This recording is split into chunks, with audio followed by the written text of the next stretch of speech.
Hello students, तो आज हम लोगों को अपना न्यू टॉपिक पढ़ना है जो बहुत इम्पोर्टेंट है और ये एग्जाम्स में बहुत पूछा जाता है, जो हमारा है elastic potential energy stored in a stretched wire. यानी किसी स्ट्रेच्ड वायर में जो इलास्टिक एनर्जी है उसका जो फॉर्मूला आएगा वो क्या है, इसको किस टाइप से ड्राइव करते हैं हम इस क्लास में अपने देखेंगे। तो देखते हैं, जैसा कि हम लोगों ने पहले पढ़ा था कि अगर कोई वायर है, इसकी लेंथ अगर सपोज दैट हम करते हैं कि कैपिटल एल है और इसको अगर हम स्ट्रेच करते हैं तो स्ट्रेच करने पर इसकी जो पोजीशन होगी वो कुछ इस तरीके की हो जाएगी। यानी कि इसमें डिफॉर्मिंग फोर्स अगर हमने अप्लाई किया तो डिफॉर्मिंग फोर्स अप्लाई करने पर इसमें जो चेंज आया वो इतना आएगा और ये फिर से अपनी उसी पोजीशन में वापस जाने की कोशिश करेगा और वापस जाने के साथ साथ जब वो वापस पहुंचेगा तो इसमें एक माइनर सा चेंज आएगा, अपनी पोजीशन पे तो आ जाएगा लेकिन उसकी जो लेंथ है उसमें एक माइनर सा चेंज होगा, जिसको हमने क्या नेम दिया था, इसमें जो था ये इसमें अगर हम इसकी बात कर लें कि जो चेंज आया इसमें वो क्या है, हमने कंसीडर किया x। अब ये एक वायर है, उसकी लेंथ क्या थी L, हमने उसको डिफॉर्मिंग फोर्स अप्लाई करके स्ट्रेच किया, ये दोबारा अपनी वापस पोजीशन में जाना चाहेगा और ये जब वापस पहुंचता है तो ये इसमें एक माइनर सा चेंज होता है जो होता है क्या है, स्मॉल x। अब हम देखते हैं कि जब हमें इसको देखना है कि किस टाइप से इसको सॉल्व करते हैं, तो सबसे पहले तो ये डायग्राम हमें क्लियर होना चाहिए कि किस टाइप से हमने इस बॉडी को स्ट्रेच किया है, किस टाइप से इस वायर को हमने स्ट्रेच किया और कितना कितना क्या क्या चेंज आया। तो हम देखते हैं कि सबसे पहले अगर बात करें हम कि यहाँ पर जो हमारा स्ट्रेच हुआ, स्ट्रेच का जो फॉर्मूला पढ़ा था हमने, क्या पढ़ा था, F/A। और इसी टाइप हमने अगर स्ट्रेन का फॉर्मूला पढ़ा था, क्या पढ़ा था, स्ट्रेन इक्वल टू यानी कि जो चेंज आया वो और टोटल यानी कि x/L। वहां पर हमने इसको क्या किया था, एक माइनर सा चेंज किया था डेल्टा x। तो ये डेल्टा x भी वही x है, हमने यहाँ पर इसको कंसीडर किया है x। तो हम देखते हैं यंग मॉडुलस, क्योंकि अगर किसी वायर की बात करें तो वहां पर क्या कौन सा कोएफिशिएंट यूज होता है, यंग मॉडुलस। तो वो क्या था, यंग मॉडुलस जो था हमारा y इक्वल टू यानी कि longitudinal stress upon longitudinal strain.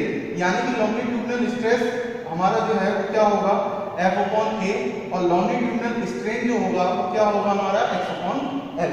ये हमारा होता है क्या, यंग मॉडुलस। अब इसको हम थोड़ा सा सिंप्लीफाई करते हैं तो हमारा क्या आ जाएगा, F/A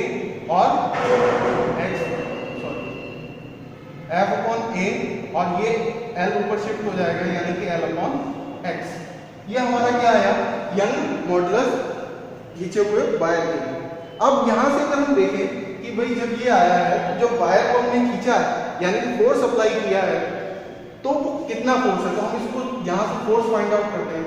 तो अगर हम यहां से F फाइंड आउट करें तो क्या है, यहां से आ जाएगा Ax y अपॉन L। अगर बात करें हम कि Ax y अपॉन L यानी कि जो फोर्स आया वो क्या आया हमारा ये। अब हम देखते हैं कि जब फोर्स अप्लाई किया है तो भाई वहां पर कुछ ना कुछ वर्क करना पड़ा होगा। तो अगर हम बात करें कि इसको जब हमने चेंज स्ट्रेच किया तो एक माइनर सा वर्क करना पड़ा, हमने क्या किया, उसको कंसीडर dw, स्मॉल वर्क को हम कंसीडर करेंगे dw से। तो dw इक्वल टू वर्क का जो हमारा फॉर्मूला होता है वो क्या होता है, work equal to force into displacement. तो हमने वर्क बहुत कम किया है, जो उसका डिस्प्लेसमेंट भी होगा हमारा क्या होगा, बहुत कम। यानी कि जो हमारा dw होगा वो क्या होगा, dx के इक्वल। यानी कि बहुत माइनर सा चेंज आएगा जो हमारा ये होगा। अब हम यहाँ पर क्या करते हैं, इसकी वैल्यू को पुट करते हैं। तो अगर हम इसकी वैल्यू को यहाँ पर पुट करते हैं तो क्या आएगा हमारा, Ax y upon L dx। यह हमारा आ गया एक माइनर सा वर्क जो हमने इस वायर को स्ट्रेच करने में किया है। अब वही जब वायर स्ट्रेच हुआ है तो जब वायर को स्ट्रेच किया है तो जो स्ट्रेच करने पर उसकी लेंथ में चेंज हुआ था। तो यहाँ पर जो हम इसको, ये क्या है, माइनर वर्क, यानी किसी वायर के लिए बहुत छोटा सा वर्क। हम अगर बात करें कि इस फुल वायर की अगर लेंथ को फाइंड आउट करना चाहें, यानी कि जितना वर्क इस छोटे से पार्ट को स्ट्रेच करने के लिए हमने इतना सा वर्क किया है, अगर हम फुल वायर की बात करें तो क्या करेंगे, इसका इंटीग्रेशन। अब इंटीग्रेशन करते हैं तो यहाँ पर क्या आएगा, W AX Y upon L dx। अब अगर बात करें कि भाई वर्क, ये तो फुल वायर का वर्क आता है, यानी कि हमें इस वायर को स्ट्रेच करने के लिए टोटल जो वर्क चाहिए वो इतना होगा। तो वायर की जो लेंथ होगी वो पहले क्या होगी, जितनी है, यानी कि उसमें कोई चेंज नहीं होगा, यानी कि वो स्टार्टिंग जो लिमिट होगी उसकी क्या होगी, 0। और जो बाद में जो लिमिट होगी वो मैक्सिमम कितना स्ट्रेच हो सकता है, वो कितना चेंज हो जाएगा, मैक्सिमम हो सकता है। तो वो डेल्टा एल अगर हम कंसीडर कर लें कि वो बहुत ज्यादा चेंज हो रहा है, तो डेल्टा एल उसमें चेंज आ रहा है। यानी कि अगर हम बात करें लिमिट की, तो वो पहले जितना था, पहले तो उसमें कोई चेंज नहीं था, यानी कि अगर हम उसकी लोअर लिमिट की बात करें तो क्या हो जाएगा, 0। और अगर अपर लिमिट की बात करें तो मैक्सिमम कितना स्ट्रेच हो सकता है, इतना ही स्ट्रेच हो सकता है। तो अपर लिमिट हम इसकी नोट कर लेते हैं, डेल्टा एल। अब इसको हम सॉल्व करते हैं। जो कांस्टेंट है यहाँ पर वो हम बाहर कर लेते हैं, यानी कि क्या आ जाएगा हमारा, A Y और L, A Y और L, ये हमारा कांस्टेंट है। x के अकॉर्डिंगली हमें इसका डिफरेंशिएशन करना है, तो इसको छोड़कर बाकी सारे कांस्टेंट ही होंगे। तो हम इसको कांस्टेंट को हमने बाहर कर लिया, हम इसकी लिमिट को नोट करते हैं। तो हम अगर इसका इंटीग्रेशन करते हैं तो हम पहले देखते हैं कि किसी का अगर इंटीग्रेशन करते हैं तो उसका क्या फॉर्मूला होता है। तो अगर साइड में नोट कर दे रहा हूं मैं कि अगर हम किसी नंबर का इंटीग्रेशन कर रहे हैं तो यहाँ जो पावर होगी उसमें +1 ऐड हो जाता है, और वही पावर हमारी क्या आ जाती है, नीचे, यानी कि n+1। ये इसका क्या हो जाएगा, हमारा इंटीग्रेशन। तो हम नोट करते हैं क्या आएगा, AY अपॉन L। हमने देखा कि यहाँ पर जो x की पावर है वो क्या है, 1। तो यानी कि जो इसमें चेंज आएगा वो क्या आएगा, x की पावर 1 + 1 अपॉन 1 + 1, और जो लिमिट होगी हमारी 0 to L यूज हो जाएगी। अब हम नोट करें तो AY अपॉन L, और यहाँ से क्या हो जाएगा हमारा, x² upon 2 0 to delta L। अब हम यहाँ पर जो हमारी लिमिट है, फॉर्मूला होता है हमारा नोट करने का, वो क्या होता है, अगर लिमिट यूज हो तो upper limit minus lower limit. और ये हम पुट करते हैं जिसमें जो भी वेरिएबल होगा, यानी कि जो भी जिसके रिस्पेक्ट में हमने इंटीग्रेशन किया है उसमें इसकी वैल्यू को पुट करते हैं। तो AY अपॉन L, और यहाँ पर जो कांस्टेंट है ये बाहर आ जाएगा, यानी कि ये हो जाएगा हमारा 2। और यहाँ पर हम अगर अपर लिमिट रखते हैं तो यानी कि डेल्टा L² माइनस 0², इसमें कोई चेंज नहीं आएगा, 0, यानी कि हमारा ये बचेगा। तो हम क्या आ जाएगा हमारा, AY अपॉन 2L और डेल्टा L², ये हमारा क्या आ जाएगा, वर्क डन फुल वायर का। अब हम इसको थोड़ा सा एडजस्ट करके नोट करते हैं और देखते हैं क्या रिलेशन आता है। तो स्टूडेंट, हमने देखा कि इस वायर को स्ट्रेच करने में जो हमारा जो टोटल वर्क डन आया वो हमारा क्या आया, W = AY अपॉन 2L और डेल्टा L²। तो हमारा जो हेडिंग है वो क्या है, elastic potential energy stored in stretched wire. यानी कि अगर हम बात करें कि जब वायर को हम स्ट्रेच करेंगे तो जो हम जो वर्क करेंगे वो किसके इक्वल होगा, पोटेंशियल एनर्जी के इक्वल। तो यहाँ पर जो होगा वो U = क्या हो जाएगा हमारा, W। तो अगर हम W की वैल्यू को यहाँ पुट करते हैं तो हमारा क्या आएगा, AY अपॉन 2L और डेल्टा L²। अब हम बात करते हैं कि भाई हम यहाँ पर अगर L से मल्टीप्लिकेशन और L से डिवाइड कर देते हैं इसको रीअरेंज करने के लिए, तो हमारे कुछ रिलेशंस आएंगे। तो हमने L से मल्टीप्लिकेशन और L से डिवाइड किया, तो देखते हैं क्या चीज हुआ। हम इसको रीअरेंज कर लेते हैं तो देखते हैं क्या, 1/2y delta L upon L square और ये एल।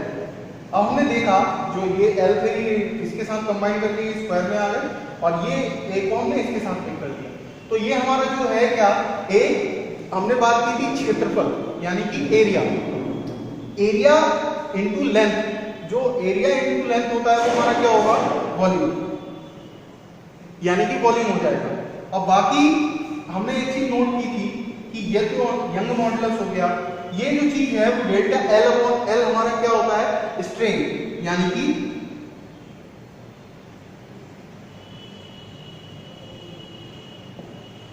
स्ट्रेन। ये हमारा रिलेशन आया है ये पोटेंशियल एनर्जी का, किसमें, यंग मॉडुलस और स्ट्रेन और वॉल्यूम में जो रिलेशन आया वो हमारा ये हुआ। इसी टाइप से हमारे कुछ और रिलेशन हैं, हम इसको थोड़ा सा रीअरेंज करके देखते हैं। तो स्टूडेंट हमारा जो रिलेशन आया वो क्या आया था, 1/2 y स्ट्रेन स्क्वायर। तो हम इसके आगे एक नेक्स्ट रिलेशन देखते हैं क्या, कि यहाँ पर जो v है हम इसकी, ये फुल वॉल्यूम है, अगर हम पर यूनिट की बात करें यानी छोटे से के वॉल्यूम के लिए तो क्या हो जाएगा हमारा u, v की प्लेस पर क्या हो जाएगा हमारा 1, यानी कि 1/2 1 स्ट्रेन स्क्वायर, यानी कि हमारा पर यूनिट वॉल्यूम के लिए जो एक रिलेशन आया वो हमारा ये आया। इसी टाइप से अगर हम बात करें कि भाई यहाँ पर y इक्वल टू, अभी हमने जब स्टार्टिंग की थी तो पढ़ा था y इक्वल टू क्या था, जो स्ट्रेस अपॉन स्ट्रेन, यानी कि longitudinal stress upon longitudinal strain, बात वही है। तो अगर हम यहाँ पर y की वैल्यू को पुट करते हैं यहाँ पर तो क्या आएगा हमारा u equal to 1/2 stress upon strain, और यहाँ पर ऑटोमेटिक पहले से ही स्ट्रेन है,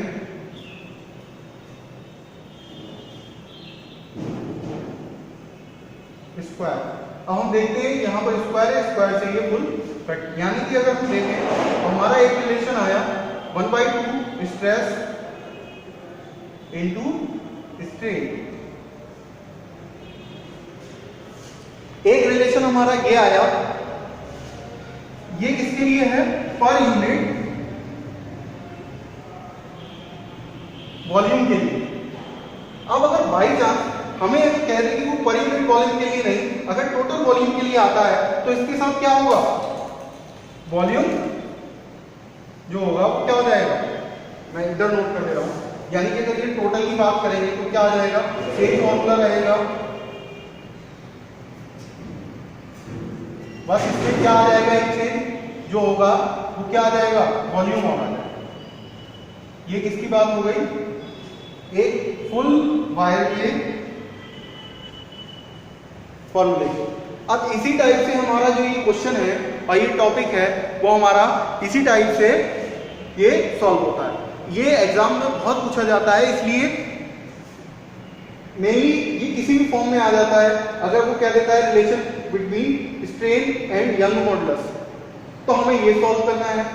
अब वो कह दे रिलेशन स्ट्रेस इनटू स्ट्रेन तो हम ये सॉल्व करेंगे, और डिपेंड करता है कि अगर कंडीशन कि पर यूनिट वॉल्यूम के लिए अगर वो क्वेश्चन करता है तो हमारा ये होगा रिलेशन जो भी, और फुल के लिए अगर वो कहता है तो हमारा रिलेशन जो ये आएगा।